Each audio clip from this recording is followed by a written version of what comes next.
آپ کا جو استاد ہے وہ آپ کے لیے بڑا قابل احترام ہے، بڑا قابل احترام ہے۔ میں ماسٹر کی ڈگری لینے کے بعد اب بھی کبھی گاؤں میں اپنی پرائمری کے ٹیچروں کو دیکھتا ہوں، اب بھی تو احساس پیدا ہوتا ہے کہ یہ اگر ہمیں وہ الف با تا سا نہ پڑھاتے، شروع کی کتابیں یہ المدہ عام نہ پڑھاتے تو پھر اس سے آگے بھی ہمیں پڑھنا نہ آتا۔ اور اگر آپ کو اللہ تعالیٰ سمجھ دے نا، توفیق دے، تو یہ سمجھیں کہ جو چھوٹا استاد ہوتا ہے اس کی محنت زیادہ ہوتی ہے۔ ہاں یونیورسٹی والے جو ٹیچر ہیں تو لیکچر دے کے چلے جاتے ہیں، تو وہ جس نے رٹا لگایا نا پہاڑے یاد کرانے کا، وہ جس نے آپ کو املا لکھنی سکھائی ہے نا، اس کی محنت، اگرچہ اس کی تعلیم میٹرک پی ٹی سی ہے، اگرچہ اب آپ اس سے کئی گنا زیادہ تعلیم حاصل کر گئے، لیکن اصل مشقت اس قاری صاحب کی ہے جس قاری نے آپ کو قاعدہ پڑھایا ہے، جس نے تلفظ ٹھیک کرایا ہے۔ ابتدائی کتابوں کے اساتذہ کی مشقت زیادہ ہوتی ہے، بڑے لوگ تو لیکچر دے کے چلے جاتے ہیں۔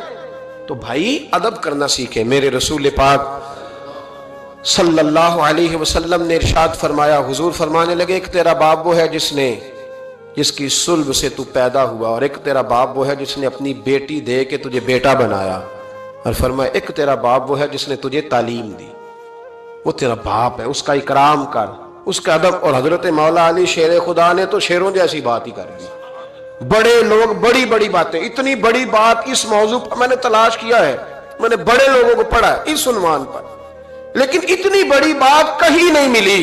حضرت علی المرتضیٰ رضی اللہ تعالیٰ عنہ فرمانے لگے، جس نے مجھے ایک حرف سکھایا ہے وہ میرا استاد ہے، اگر وہ چاہے تو مدینے کے چوک میں کھڑا کر کے مجھے بیچ دے، میں اس کے ہاتھوں بکنے کو بھی تیار ہوں۔ وہ جس نے مجھے ایک حرف، اساتذہ کا احترام نہیں، اساتذہ پریشان، استاد تو بیچارے روز کٹہرے میں کھڑا ہے، روز کٹہرے میں، روز لوگ اس کو کہتے ہیں کہ جناب آپ نے یہ بات کیسے کر دی، آپ کی جرت کیسے ہوئی۔ اور جو لوگ، میں ایک کالج میں تھا چند دن پہلے، تو وہاں میرے جاتے ایک جھگڑا شروع تھا کہ جناب ہم کب سے آئے بیٹھے ہیں، تو ٹیچر کہتی ہے کہ یہ پیریڈ ختم ہوتا ہے تو پھر چھٹی دینی ہے، تو پہلے چھٹی دیں چونکہ ماں بدولت آ چکے ہیں۔ اکرام نہیں، جو قومیں ادب نہیں کرتی وہ تعلیم کبھی بھی حاصل ہے، اور تعلیم حاصل کر بھی لیں تو تعلیم کا فیض نہیں پا سکتے۔ فیض ادب سے ملتا ہے۔ امام اعظم ابو حنیفہ، امام ابو یوسف سے کسی نے کہا کہ یہ امام اعظم کیوں ہیں؟ فرمانے لگے یہ بڑے امام اس لیے ہیں کہ بڑا ادب کرتے ہیں، بڑے اس لیے ہیں کہ بڑا ادب۔ امام صاحب کے ساتھ 4-5 شاگرد بیٹھے تھے، ایک باغ میں آپ تشریف فرما تھے۔ تو اب تو ہمارے ہاں بڑی آسانی ہے، کتابوں کو آپ کمپیوٹر سے سرچ کر سکتے ہیں، حوالے بڑی آسانی سے مل جاتے ہیں۔ اب بھی بڑا مشکل ہوتا ہے، کتاب سے ڈھونڈنا بڑا مشکل ہے۔ ہم اپنے طالب علموں کو کبھی کہتے ہیں نا صرف کتاب ہی ڈھونڈ کے دے دو، تو وہ کہتے ہیں جی اس کو آپ لگایا ہی حروف تہجی کے حساب سے کریں تاکہ ہمیں یہ مشقت نہ کرنی پڑے۔ آپ اس کو حروف تہجی کے مشورے دیتے ہیں۔ کوئی کہتا ہے جی آپ فن کے لحاظ سے کتاب میں حدیث علیحدہ رکھا کریں، تفسیر علیحدہ رکھا کریں تاکہ ہمیں کوئی حرکت نہ کرنی پڑے، مشورے دیتے ہیں۔ چلو اچھے بچے بھی ہوتے ہیں، سارا کچھ ساتھ ساتھ ہی ہے۔ تخریج کا کام کرنا بڑا مشکل ہے آج بھی۔ جب آپ نے صحیح مطالعہ کرنا ہو تو پھر موبائل شبائل بند کر کے ہی ہوتا ہے۔ جب آپ نے کسی چیز پہ ریسرچ کرنی ہے، اس کو ہر لحاظ سے اور ہر زاویے سے آپ پڑھنا چاہتے ہیں، پھر یہ مشقت والا کام۔ اس زمانے میں زیادہ مشقت ہوتی تھی، گرمی بڑی سخت تھی، تو امام اعظم رحمۃ اللہ علیہ نے 2-3 شاگرد منگا لیے۔ اب بڑی ساری سہولیات ہیں، جب ہم کوئی صفحہ 2-3 صفحے محفوظ کرنا چاہتے ہیں تو اس کا طریقہ ہم یہ رکھتے ہیں کہ ہمارے پاس پنیں ہوتی ہیں، پن لگا لی، اتنے صفحے سائڈ پہ کر لیے، پھر بہت ساری آسانیاں ہیں۔ اس زمانے کے اندر بڑا مشکل ہوتا تھا، کچھ کاغذ بھی بڑا مہنگا تھا، چیزوں کو سمیٹنا، اور اگر کوئی چیز بکھر جاتی تھی دوبارہ حاصل کرنا ایک مشقت والا کام۔ تو امام صاحب رحمۃ اللہ علیہ باغ میں بیٹھے تھے، کچھ حدیثوں پر کام ہو رہا تھا، ان کی جو روایات تھیں اس کے راوی جو تھے وہ مرتب کیے جا رہے تھے، چیزوں پر فقہ کے اصول بنائے جا رہے تھے۔ شاید 2-4-5 شاگرد بھی بیٹھے تھے، باغ کے ساتھ کچھ بچے کھیل رہے تھے، گیند گری ایک بچے کی۔ تو آپ کو پتہ ہے کہ ایک بچے کی ویسے ڈیوٹی لگائی جاتی ہے گیند ہی پکڑنے کی، کھڑا کرتے ہیں نا جی پیچھے اس کو کہ تو نے صرف گیند ہی پکڑنی ہے۔ مجھے چونکہ دلچسپی نہیں میچ سے، لہذا مجھے زیادہ نام وام نہیں آتے کہ اس کو کیا کہتے ہیں، تو اس کو کھڑا کیا تھا انہوں نے پیچھے۔ وہ گیند اچانک آ گئی نا جب باغ میں، تو بچہ دوڑا آیا، 12-14 سال کا بچہ، جب وہ آیا نا باغ میں تو امام صاحب نے آؤ دیکھا نہ تاؤ دیکھا، امام صاحب جھٹ سے اٹھ کے کھڑے ہو گئے، اور جب کھڑے ہوئے تو وہ کاغذ جو تھے وہ سارے بکھر گئے۔ اب امام صاحب کھڑے ہوئے تو شاگردوں کو بھی کھڑا ہونا تھا، وہ بھی سارے کھڑے ہو گئے، ان کا بھی سارا سامان بکھر گیا، ٹوٹ گیا، دائیں بائیں چیزیں ہو گئیں۔ بچہ چلا گیا، امام صاحب بیٹھ گئے، شاگرد بڑے ادب والے تھے، انہوں نے پوچھا بھی نہیں کیا معاملہ ہے۔ اب نئے سرے سے ساری ترتیب دوبارہ سے لگائی گئی، تھوڑی دیر گزری تو بچہ پھر باغ میں آ گیا، امام صاحب پھر اٹھ کے کھڑے ہو گئے، پھر ساری چیزیں بکھر گئی۔ تیسری دفعہ وہ پھر آ گیا، اب پتہ نہیں وہ کتنی دفعہ آئے گا، بار بار شاگردوں کو بھی اٹھنا پڑتا، وہ کاغذات سارے بکھر جاتے۔ بالآخر ایک شاگرد بول پڑے، کہنے لگے حضور یہ تو بچہ ہے، یہ 100 دفعہ آئے گا۔ تو امام صاحب نے برجستہ جواب دیا، فرمایا اگر یہ 100 دفعہ آیا نا تو ابو حنیفہ 100 دفعہ اٹھ کے کھڑا ہوگا، میں کھڑا ہوں گا، تمہیں تو نہیں نہ پابند کر رہا۔ کہا حضور ماجرا کیا ہے، کون ہے یہ بچہ؟ تو امام صاحب فرمانے لگے یہ میرے استاد کا پوتا ہے، یہ میرے شیخ کا پوتا ہے، میرے مرشد کا پوتا ہے۔ اصلہ نال جے نیکی کریے تے نسلاں تاک نہیں بھول دے، ہاں بے اصلہ نال نیکی کریے تے پھل کنڈیاں نال تول دے۔ یہ میرے حضرت کا پوتا ہے، اس گھر سے میں نے فیض لیا ہے۔ فرمایا میں نے نمک کھایا ہے، یہ کیسے ہو سکتا ہے کہ یہ آئے اور میں اٹھ کے کھڑا نہ ہوں، یہ 1000 دفعہ بھی آئے تو میں کھڑا ہوں گا۔ تو امام ابو یوسف فرماتے تھے اس دن مجھے سمجھ آئی کہ یہ جو امام صرف امام نہیں، امام اعظم ہے نا، یہ بڑے اس لیے ہے کہ انہوں نے ادب بڑے بڑے کیے، انہوں نے اکرام بڑے بڑے کیے۔ ہمارے ہاں تو اب اتنی پریشانی والا معاملہ، اتنی پریشانی والا سوچ نہیں سکتے، بالخصوص وہ لوگ جن کا بڑا ملت میں اکرام ہونا چاہیے تھا، بڑا اکرام۔ مجھے صحیح بتائیں کہ ایک مستند قرآن و سنت جاننے والا عالم کسی ولیمے میں جائے اور ساتھ ہی ایم این اے جائے تو قدر کس کی زیادہ ہو رہی ہوتی ہے، ہونی کس کی چاہیے؟ یہ تکلیف والا معاملہ ہے، تکلیف والا۔ یہاں ایک استاد کو ہتھکڑیاں لگی تو موم بتی مافیا سارا بول پڑا، اور 2 مہینے علماء کو جیلوں میں رکھا گیا، اور جرم نہیں بتایا گیا، اور قوم کیا کہہ رہی ہے؟ مذاق اڑا رہی۔ کچھ لوگ مذاق کرتے تھے، بھاگ رہے ہیں جی پولیس آ گئی، مطلب جرم کیا تھا؟ چور تھے، یہ ڈاکو تھے، اور بہت سارے تو ایسے تھے جو کسی کاز میں، کسی کام میں، کسی ایسی ایکٹیویٹی میں بیچارے شامل ہی نہیں تھے، مدرسین پڑھنے پڑھانے والے، اور ان کو پکڑ کر اندر ڈال دیا گیا۔ اور وہ لوگ جو خود بڑے بڑے دنوں تک سارا ملک بند کرتے رہے، انہوں نے یہ جرم کیا، کوئی پوچھنے والا نہیں تھا، کوئی نہیں تھا، کوئی پیچھے جانے والا نہیں۔ 2 مہینے، اور پھر کہا گیا 20 لاکھ اور پتہ نہیں کتنے لاکھ، اور پھر ڈائریکشن کا نہیں پتا جانا کدھر ہے، زمانہ تو یہ بتایا ہی نہیں گیا۔ تو مجھے بتلاؤ یہ کیا ان لوگوں کا معاشرے میں کیا اکرام رہ گیا، کیا احترام رہ گیا؟ بہت سارے ایسے لوگ ہیں جن کے والد 2 مہینے جیل میں رہے، بچوں نے مدرسوں میں پڑھنا چھوڑ دیا ہے، کہ جو ہمارے ابے کا حشر ہوا ہمارا بھی تو وہی ہونا ہے نا، پڑھنا چھوڑ گئے طالب علم، انہوں نے کہا جی ہم سے نہیں یہ کام ہوتا۔ تو روز سیمینار کرتے ہو، یہ تھوڑے دن پہلے کراچی میں سیمینار تھا کہ ہرن کی پیدائش کم ہو گئی ہے، تو ایسے اقدامات کیے جائیں کہ ہرن جو ہے وہ زیادہ پیدا ہو۔ بہت بڑا سیمینار منعقد کیا گیا۔ آپ کو نہیں پتا کہ علماء کم رہتے جا رہے ہیں؟ پتا ہے آپ کو؟ ڈھونڈنے سے عالم نہیں ملتا، بستیوں کی بستیاں خالی ہیں۔ کیوں؟ اس لیے کہ جو حشر کرتے ہیں نا ہم، خود ساری زندگی جو مرضی کرتا رہے، اور کسی عالم کا ننگا سر بھی دیکھ لے تو وہ 20 جگہ پہ 20 جگہ۔ ہم جا رہے تھے تھوڑے دن پہلے لاہور، تو آگے گاڑیوں کی بریک لگ گئی، گاڑیوں کی بریک لگی تو بچے نے بریک لگا دی گاڑی کی، تو پیچھے سے ایک ڈرائیور نے آ کے دھڑام سے گاڑی ماری، اڑا دیا سارا کچھ پیچھے سے، سب ختم۔ اب اس کی سواریاں کہنے لگی کہ ہم تجھے وہاں سے کہتے آ رہے ہیں کہ تو چلاتا ادھر ہے، دیکھتا ادھر ہے۔ بچے جلال کرنے لگے تو میں نے ان کا بازو تھام لیا، میں نے کہا پتر ہم جو کام کرتے ہیں نا یہ بڑا مظلومیت والا کام ہے، تم نے 2 منٹ بھی کسی سے بات کر لی نا، حالانکہ غلطی ساری اس کی ہے، اور ہم نے اسے کچھ بھی نہیں کہا، اس کی سواریاں ساری اس کے گلے پڑ رہی تھی کہ جو تو دیکھتا ادھر ہے، چلاتا ادھر ہے، ساتھ میسج لکھ رہا ہے، تو ساتھ موبائل سن رہا ہے، تو کتنا پاگل ہے، کتنے لوگوں کی جان خطرے میں ڈال۔ تو میں نے کہا بیٹے تم ایک بات بھی کرو گے تو اس کی ویڈیو بن جائے گی کہ یہ دیکھیں جی یہ پیر صاحب تبلیغ کرتے ہیں، ان کا حال دیکھیں، یہ فٹافٹ معاملہ۔ یہ اور یہ اتنا سخت معاملہ، اتنی اذیت ناک یہ مسئلہ ہوتا جا رہا ہے، اتنا کربناک ہے یہ معاملہ، کسی نے کسی سے ہاتھ نہیں ملایا تو شور ہو گیا۔ یہ بازو دکھنے لگتا ہے، آپ یقین کریں، بیٹھے رہتے ہیں نا جب کسی مجلس میں جاتے ہیں تو ہزاروں لوگوں سے ملنا پڑتا ہے، اور سنگی اپنے حساب سے ملاقات کرتے ہیں، کچھ بڑے عقیدت مند ہوتے ہیں، اور جب تک پورا بازو اپنے قریب نہ کر لے تب تک سلام میں بھی مزہ نہیں آتا۔ تو اب آپ کہہ نہیں کچھ سکتے، آپ چونکہ آپ دین کی بات کرتے ہیں، آپ خبردار، آپ بالکل ہلیں گے نہیں، آپ کو ہر جگہ پورا اترنا ہے۔ تو یہ اتنا گھٹن والا موضوع، کیونکہ آداب نہیں رہے، کیونکہ ہم تکلیف دیتے ہیں، ہم آزمائش میں ڈالتے ہیں، ایسے ایسے جملے لوگ کستے اور کہتے ہیں کہ جن کا کوئی مطلب جواب ممکن ہی نہیں، آپ دے نہیں سکتے، آپ کس طرح کر کے اس کا جواب دیں گے؟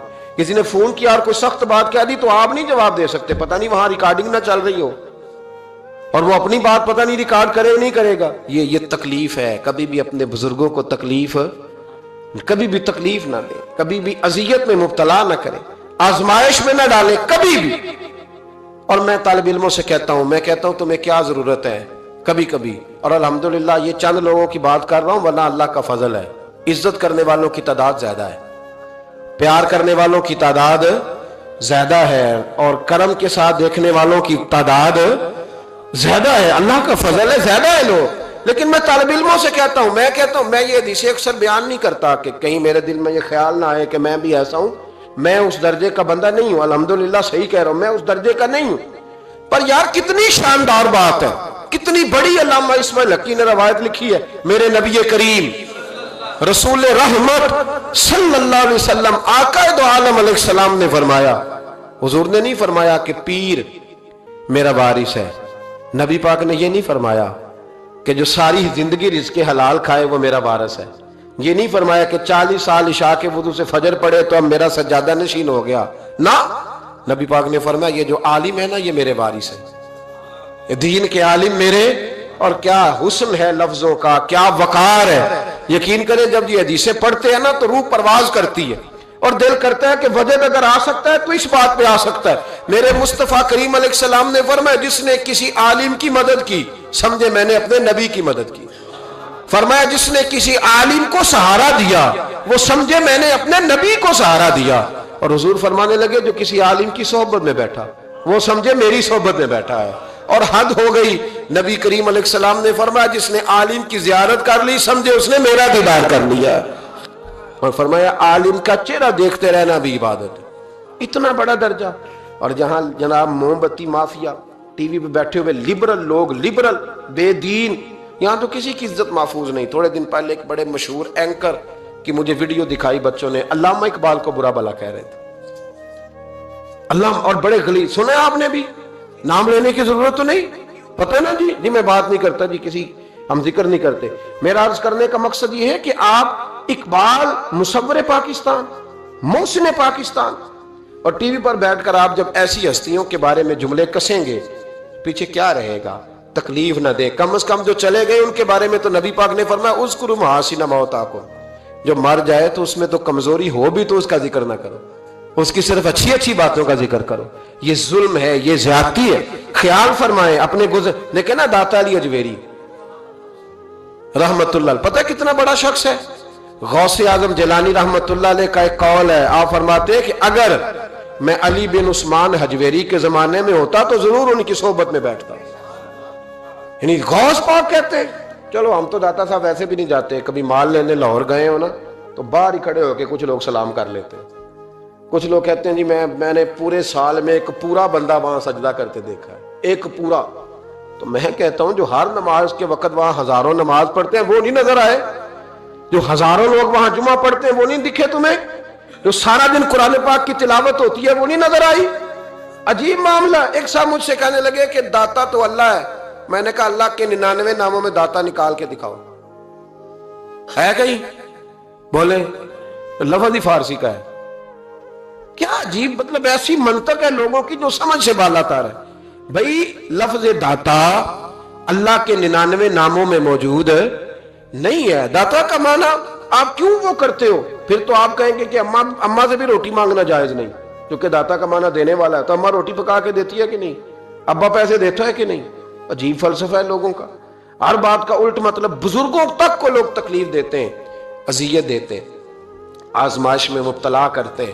اور ایسی ایسی اعلیٰ حضرت فاضل بریلوی رحمت اللہ علیہ کے چھوٹے صاحبزادے تھے، حضور مفتی اعظم ہند مولانا مصطفیٰ رضا خان صاحب رحمت، 1.25 کروڑ آدمی مرید تھا، اور حضرت کے لاکھوں میں محدثین شاگرد تھے.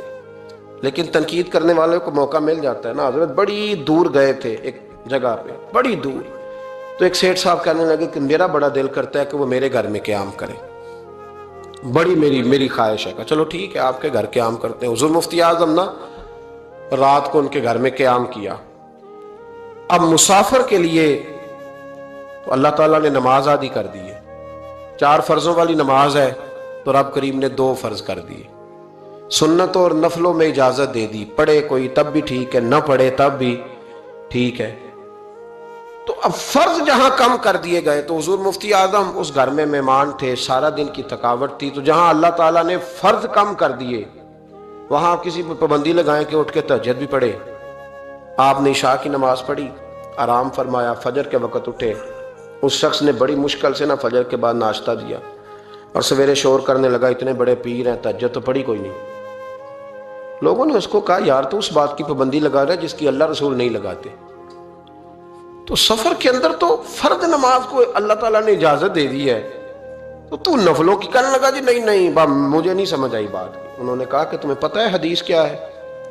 کہ جس نے، اللہ فرماتا ہے جس نے میرے ولی سے دشمنی کی میرا اس کے خلاف اعلان جنگ ہے. یہ بخاری مسلم کی مستند ترین حدیث ہے. صرف جنگ نہیں، اعلان جنگ ہے. اعلان 2 ہی تو جرم ہے جن پہ اللہ زیادہ ناراض ہے. ایک کا سود نہ چھوڑا تم نے تو میں جنگ کروں گا، اور ایک کا میرے ولی سے دشمنی کی تو میں تمہارے خلاف اعلان. اس حدیث کی ایک حرف بھی کمزور نہیں، سند بھی کمزور نہیں، متن اتنی تگڑی حدیث. حضرت معاذ ابن جبل رضی اللہ تعالیٰ عنہ نبی پاک صلی اللہ علیہ وسلم کے روزے پر بیٹھ کے رو رہے تھے. یہ ابو داؤد شریف کی حدیث. حضرت عمر آگے کا روتے کیوں ہو؟ فرمانے لگے مجھے 2 حدیثوں نے پریشان کر دیا. ایک تو نبی پاک نے فرمایا چھوٹی سی ریاکاری بھی شرک ہے، اگرچہ شرک اصغر ہے پر انسان سے غلطی ہو ہی جاتی ہے.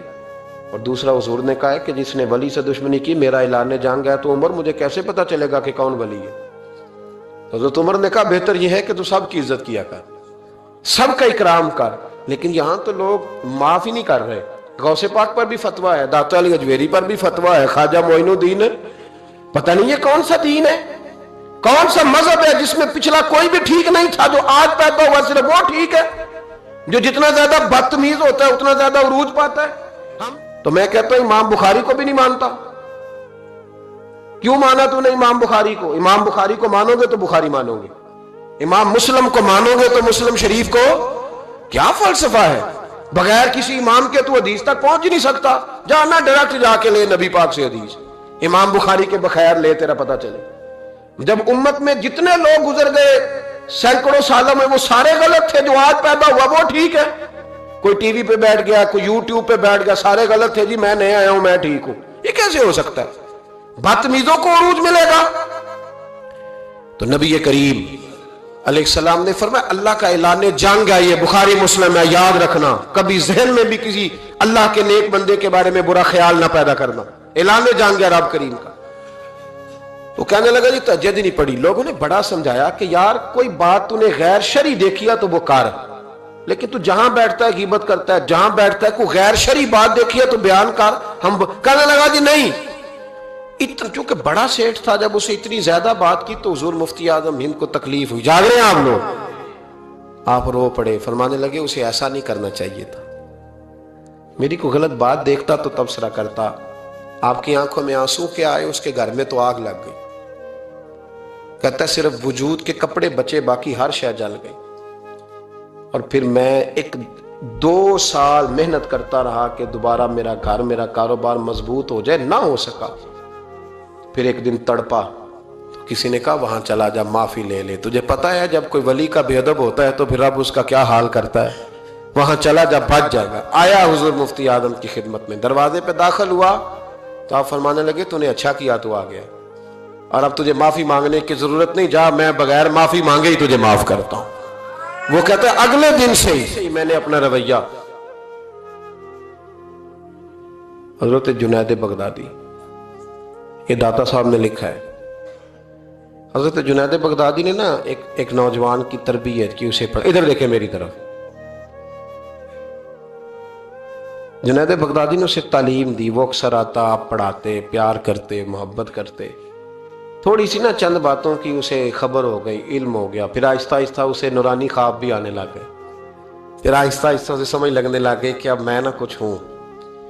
پرواہ کو نہیں ہوتی رب کریم کے بندے کو، موج کرے کوئی، ایک چاہت کرنے والا جاتا ہے تو کئی درجن اللہ عطا کرتا ہے، لیکن نہ صرف اتنی تکلیف ہوتی ہے کہ میری ہاتھوں کے تراشے ہوئے مٹی کے صنم آج بت خانے میں بھگوان بنے بیٹھے ہیں، یہ ذرا تکلیف ہوتی ہے کہ اس کو وہ پتھر جن کو سکھائی تھی قوت گویائی ہم نے، وہ جب بولنے لگے تو ہم پر ہی برس پڑے، یہ ذرا اچھا نہیں لگتا، یہ تکلیف ہوتی ہے کہ یہ کیا انداز ہوا، ہمیں سے کھا کے ہماری بلی ہمیں میں ہوں، یہ ذرا بات تھوڑی سی بات ہی، یہ ذرا اچھا نہیں لگتا، یعنی میرے ہاتھوں کے تراشے ہوئے مٹی کے صنم دیکھو آج بت خانے میں بھگوان بنے بیٹھے۔ تو وہ کہنے لگا کہ میں تو اب اوپر چلا گیا ہوں حضرت جنید بغدادی سے، کبھی کسی کو کوئی بات سناتا، کبھی کوئی سناتا، کہتا وہ تو ابھی وہی ہیں، تبلیغ کر رہے ہیں، یہ کر رہے ہیں، تو میں تو رات خواب میں فلانی جگہ بھی ہوا ہوں، تو بہت اونچا درجہ ہے میرا۔ وہ آہستہ آہستہ جب پر تھوڑے نکلے نا، انہوں نے کہا تو حضرت ہنس دیتے، مسکرا دیتے، کہتے چلو موج کریں، لیکن دل میں تکلیف ضرور تھی، ہوتی ہے تکلیف، کیا کرے، اللہ نے دل جو بنایا ہے، اس میں بعض لوگوں کے بعض جملوں کی بڑی تکلیف، کئی دفعہ تکیے پہ کچھ آنسو گر جاتے ہیں، رضائی پہ منہ دے کے نا کئی دفعہ بندہ روتا ہے کہ یار سارے کر لیتے، تجھے نہیں کرنی چاہیے، لیکن چلو خیر۔ ایک دن نا وہ زیادہ ہی بدتمیز ہو گیا، اس نے کہا میں نے مرشد کا امتحان لینا ہے، پتہ کرنا ہے آج کتنے پانی میں۔ اور شیخ سعدی فرماتے ہیں جب اللہ کسی کو رسوا کرنا چاہتا ہے نا تو اسے اپنے نیک بندوں کی پردہ داری پہ لگا دیتا ہے، اور جب ان کے پردے کھولنا چاہتا ہے پھر رب اسے رسوا کرتا ہے، پھر چوکوں چراہوں میں رسوا ہوتا ہے۔ آ گیا حضرت جنید بغدادی کے پاس دل میں سوال لے کے، آج میں نے امتحان لینا ہے، تو کہنے لگا حضور میں کچھ پوچھنے آیا ہوں، تو آپ فرمانے لگے جو تو جلال آ گیا نا، پہلے تو دور دور باتیں کرتا تھا، آج اس نے سامنے کر دی تو کام خراب ہو، جلال آیا حضرت کو، تو مجھ سے بات کرے گا، میری روٹی کھا کے، میرا نمک کھا کے، میرے ٹکڑوں پہ پال کے، مجھ سے تربیت لے کے میرے سامنے بات کرے گا؟ فرمایا تو چھوڑ، تیرے دل میں سوال کیا، میں بتاؤں تو کیا پوچھنے آئے، تو فلانا فلانا سوال لے کے آیا تھا؟ کہنے لگا حضور ہاں۔ فرمایا بتا جواب لفظوں میں لینا ہے کہ معنوں میں لینا ہے؟ کیونکہ حضرت جلال میں تھے تو کچھ نہ بول سکا، فرمانے لگے چل میں تجھے دونوں میں ہی دیتا ہوں، چل میں تجھے دونوں میں دیتا ہوں، لفظوں میں بھی دیتا ہوں، معنوں میں بھی دیتا ہوں، معنی بھی دونوں میں لے تو جواب۔ پھر حضرت جنید داتا صاحب نے لکھا، حضرت جنید بغدادی فرمانے لگے لفظوں میں جواب یہ ہے کہ تجھے شرم نہیں آئی، کاش تو میرا امتحان لینے سے پہلے اپنا امتحان لے لیتا، تو دیکھتا کہ تیری 40 سال کی زندگی کہاں گزری ہے، تو دیکھتا کہ تو کہاں کہاں کیا کیا کرتا رہا۔ میرا یہ تو جواب ہے تیرا لفظوں میں، اور معنوں میں جواب یہ ہے کہ جا میں نے تجھ سے تیری ولایت چھین لی، جا میں نے تیرا نور چھین لیا، تو رب کے بندوں کو ستانے آیا ہے، جا اب میں نے تجھ سے سارا کچھ واپس لے لیا۔ یہ لفظ جب حضرت کی زبان سے نکلے تو اس کا منہ کالا سیاہ ہو گیا، منہ سے پانی کی رطوبتیں نکلنے لگی، وجود کانپنے لگا، پیروں میں گرا۔ آپ فرمانے لگے اٹھ کے چلا جا، اب معافی اسی وقت ملے گی جب رب تجھے معاف کرے، تو بھاگ جا۔ چھوٹی بات ہے اللہ کے ولی کے بارے میں گفتگو کرنا، اور لمبی لمبی زبان کھول کے کرنا، اور صبح اور شاموں میں کرنا، اتنے اتنے سخت جملے کہہ دینا۔ او بھائی ایم ایل اے کے دوست کے بارے میں تو بات نہیں کر سکتا، تو منسٹر کے یار کے بارے میں بات نہیں کر سکتا، تیری جرت نہیں ہوتی، تو آر پی او اور اسسٹنٹ کمشنر کے یار کے بارے میں بات نہیں کر سکتا، تو بتا تو نے اللہ کے دوست کے بارے میں بات کیسے کر لی، رب کے دوست کے بارے میں؟ وقت میرا ختم ہو گیا، پر ایک بات سنانی بڑی ضروری ہے۔ حضرت مرزا مظہر جانے جانا رحمت اللہ علیہ فرماتے ہیں دلی میں ایک درویش تازی تازی بارش ہوئی تھی تو لکڑی کے جوتے پہنے کھڑاؤں میں اللہ اللہ کرتا گزر رہا، ایک طوائف اور اس کا تماش بین یار سیڑھیوں سے نیچے اتر کے نا، چھت سے نیچے اتر کے سیڑھیوں میں بیٹھے ہو، تو بابا لکڑی کے جوتے پہنے چیکڑ تھا، موج میں جا رہا ہے، اس طوائف کے کپڑوں پہ تھوڑا سا کیچڑ پڑ گیا تو اس کا یار اٹھ کے آیا، اس نے ایک تھپڑ مارا بزرگ کے منہ پہ، کہنے لگا دیکھ کے نہیں چلا جاتا؟ بابا جی کہنے لگے بیٹے اللہ تیرا بھلا کرے، واقعی بوڑھا ہو گئے، اب صحیح نظر نہیں آتا، غلطی ہو گئی۔ تھوڑا سا آگے گئے تو ٹھنڈ کا موسم تھا، ایک حلوائی دودھ گرم کر رہا تھا، اس نے بابا جی کو آتے دیکھا تو بھاگ کے گیا، بازو سے پکڑا، پھٹے پہ بٹھایا، گرم گرم دودھ کا پیالہ دیا، بابا جی نے بسم اللہ شریف پڑھ کے دودھ پیا، پورا پیالہ پی کے کہنے لگے یا اللہ تو کتنا بے نیاز ہے، کہیں دودھ پلاتا ہے کہیں تھپڑ مرواتا ہے، نہ میں اسے جانتا ہوں نہ اسے جانتا ہوں، اس نے تھپڑ مار دیا، اس نے دودھ پلا دیا۔ بابا جی وہیں بیٹھے تھے تو پیچھے سے لوگ دوڑے آ گئے، نے آ کے کہا بابا اللہ کے ولی بد دعا تو نہیں دیتے؟ فرمایا کیا ہوا؟ کہا وہ جس نے آپ کو تھپڑ مارا تھا نا وہ چھت پہ چڑھا ہے، اس کا پیر پھسلا ہے، گردن کے بل گرا، منکا ٹوٹ گیا تو مر گیا ہے۔ بابا جی کہنے لگے اللہ کی قسم میں نے کوئی بد دعا نہیں دی۔ کہا نہیں آپ نے دی ہے۔ فرمایا نہیں دی۔ اس نے کہا دی ہے۔ تو بابا جی کہنے لگے پھر اصل بات سنا دوں؟ کیا سناؤ؟ فرمانے لگے اصل بات یہ ہے کہ میرے پیروں سے مٹی اڑی، اس کے یار کے کپڑوں پہ پڑی، اسے برا لگا تو اس نے مجھے مارا، جب اس نے مجھے مارا تو پھر میرے یار کو برا لگا، پھر میرے یار کو برا لگا، اس نے اسے مار دیا، میں نے تو لفظ بھی ادا نہیں کیے۔ لیکن کوئی اللہ کے ولیوں کو لاوارث نہ سمجھے، اس لیے کہ جب رب کریم کے ولی کے دل کو تکلیف ہوتی ہے تو پھر عرش کا مالک بدلے لیتا ہے، پھر اللہ کہتا ہے میرا اعلان جنگ ہے، پھر تو تیاری کر، پھر میں تجھے بتاؤں گا کہ ساری دولتیں سارا کچھ تیرے گھر میں، پر رات کی نیند نہیں تیرے پاس، پھر ہر سہولت ہوگی پر روح کا سکون۔ تھوڑا سوچ کے بولیں، تھوڑا احتیاط سے بولیں، تھوڑا تول کے بولیں، کہیں ایسا نہ ہو کہ ایک فکرہ کسی اللہ کے بندے کی بے ادبی کا سبب بنے۔ اللہ سمجھنے کی توفیق عطا فرمائے۔ آخر دعوانا الحمدللہ۔